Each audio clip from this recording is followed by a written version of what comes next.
Sa pagsisimula ng ating pagdiriwang, dadako po tayo sa seremonya sa pagtataas ng watawat sa pangunguna ni Pangulong Marcos. Makakasama niya ang unang pamilya, gayon din sina Tagapangulo Regalado Trota Jose Jr. ng Pambansang Komisyong Pangkasaysayan ng Pilipinas, Punong Lungsod Francisco Isko Moreno Dumagoso ng Maynila, at General Romes Browner Jr., Puno ng Kalupunan sa Datahang Lakas ng Pilipinas. Alis. Tonghol! Ha! Kalipunan, pinunod kawal, tanghal. Ha! Mga kababayan, ang pambansang awit ng Pilipinas.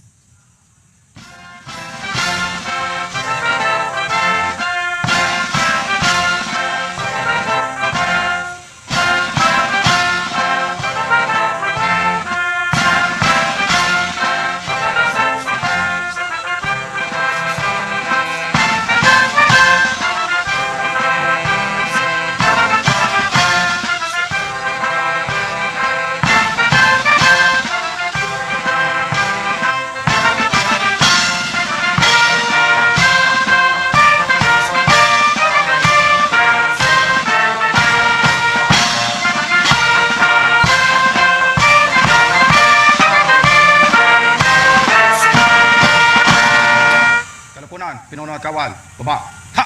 Anda, dala, kalis. Baba! Ha!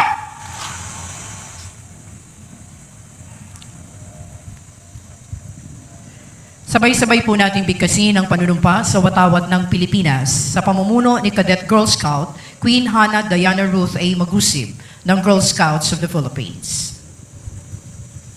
Taas ka ng kamay! Ha! Kalupunan, pinunod kawal, taas ka ng kamay. Ha!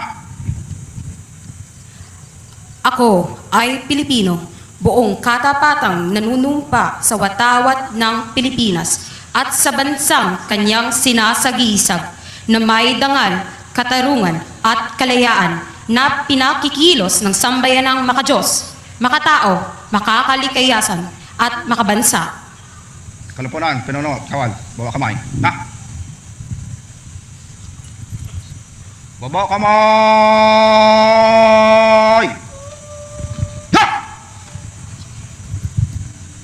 Ating awitin ang himno sa Bagong Pilipinas sa pangunguna ng Philippine Charity Sweepstakes Office Chorale.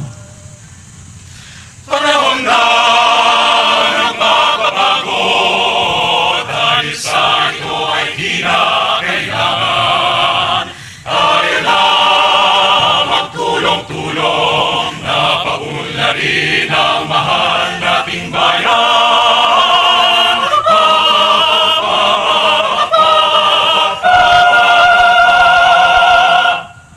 Gawin ang pagbabago ng pagkasenso, sikap na mabuti, minhawa tayo, palagi natin sa taas, ang bagong Pilipino at bagong Pilipinas.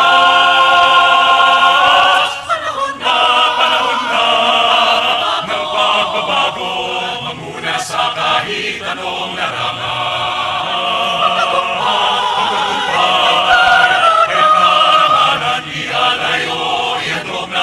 Sa bayan, palagi natin sa taas, ang bagong Pilipino at bagong Pilipinas.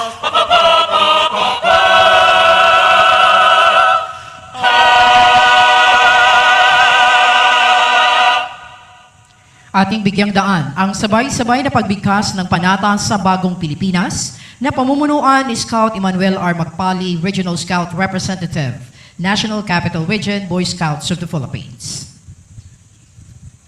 Taas ka ng kamay!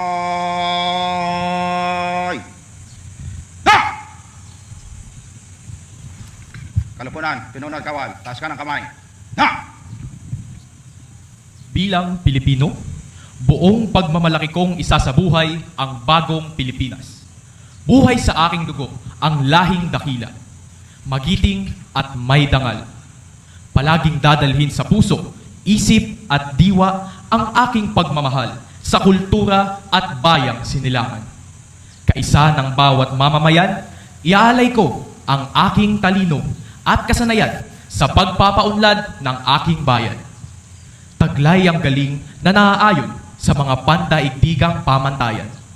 Magiging instrumento ako sa pagsulong ng kagalingan, karunungan at kapayapaan. Makikiisa at makikilahok ako sa mga adhikain ng pamahalaan dahil ang kaunlaran ay hindi lamang responsibilidad ng iilan. Isusulong at pangangalagaan ko ang karangalan, kalayaan at interes ng aking bayang minamahal. Bilang Pilipino na may pagmamahal, pakialam at malasakit, hindi makasarili kundi para sa mas nakararami, tatahakin ko ang landas tungo sa isang bagong Pilipinas. Kalupunan, pinuno at kawal, baba kamay. Ha! Baba ka ng kamay! Ha! Mula po rito, inaniyahan ng Pangulo para sa pag-aalay ng bulaklak sa bantayog ni Dr. Jose Rizal.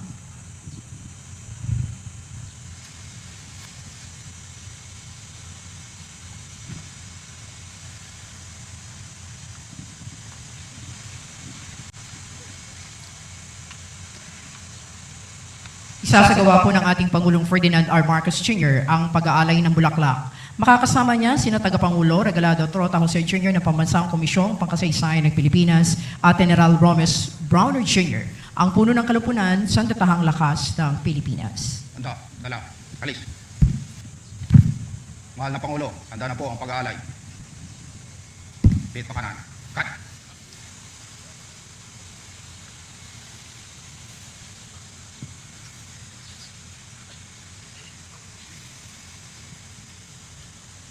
Baba ka, alis.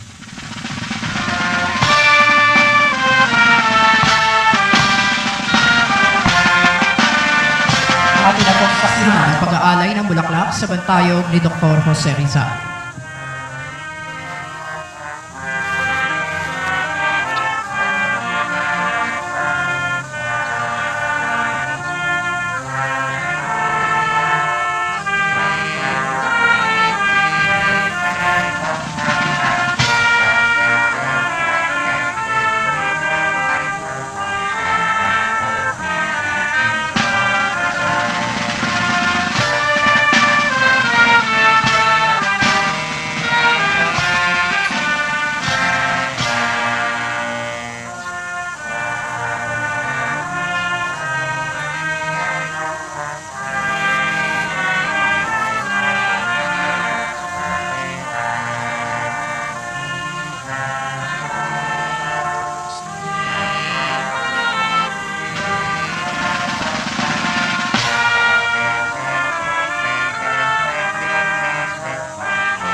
Handa, dala, alis.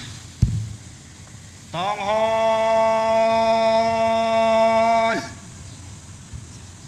Ha! Kalupunan, pinuno at kawal, tanghal. Ha!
Bobo! Ha!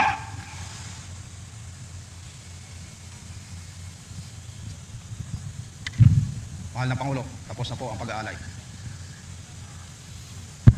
Baba, alis.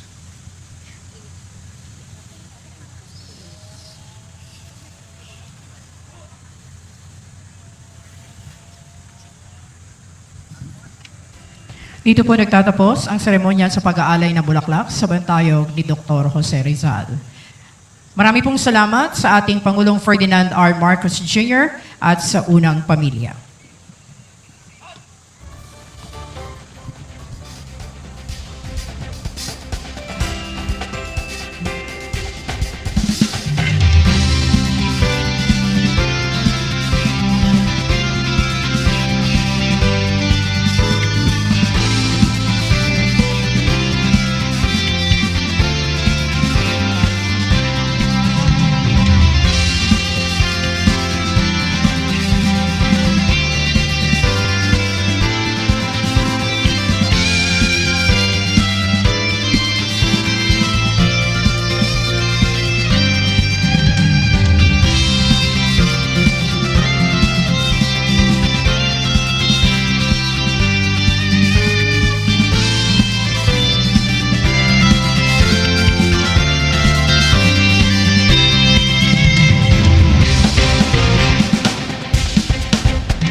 Mga kababayan, mula dito sa lungsod ng Maynila, malugod namin kayo binabati sa pagdiriwang ng ika-128 taong anibersaryo ng Proklamasyon ng Kalayaan ng Pilipinas. Ako po si Gaba Niked mula sa Radio Television Malacanang at kasama natin ngayong umaga ang ating mga panauhin at mga manonood sa iba't ibang panig ng bansa at mundo sa natatanging pagdiriwang na ito. Live tayo ngayon sa RTVM at Presidential Communications Office Facebook pages and YouTube channels kasama ang National Historical Commission of the Philippines. Ngayong taon, ginugunitan natin ang Araw ng Kalayaan sa temang Ang Kalayaang Pinapangarap. Isang temang nag-aanyaya sa atin na balikan hindi lamang ang ating nakaraan, kundi pati ang uri ng kinabukasang ninanais natin para sa susunod na mga henerasyon. Mula sa mayamang kultura ng ating mga ninuno, sa matatag na pakikibaka ng mga bayani para sa kalayaan, hanggang sa pagbuo ng isang bagong Pilipinas at mas matatag na ugnayan sa ating mga kapitbahay sa Association of Southeast Asian Nations o ASEAN, iyan ang kwentong sasabayan natin sa loob ng susunod na mga oras. Ngayon po ay katatapos lamang ng flag raising ceremony at pag-alay ng bulaklak sa monumento ni Dr. Jose Rizal na pinangunahan ni Pangulong Ferdinand R. Marcos Jr. kasama si First Lady Luis Araneta Marcos at ang presidential sons na sina Ilocos Norte 1st District Representative and House Majority Leader Sandro Marcos, Joseph Simon, and William Vincent Marcos.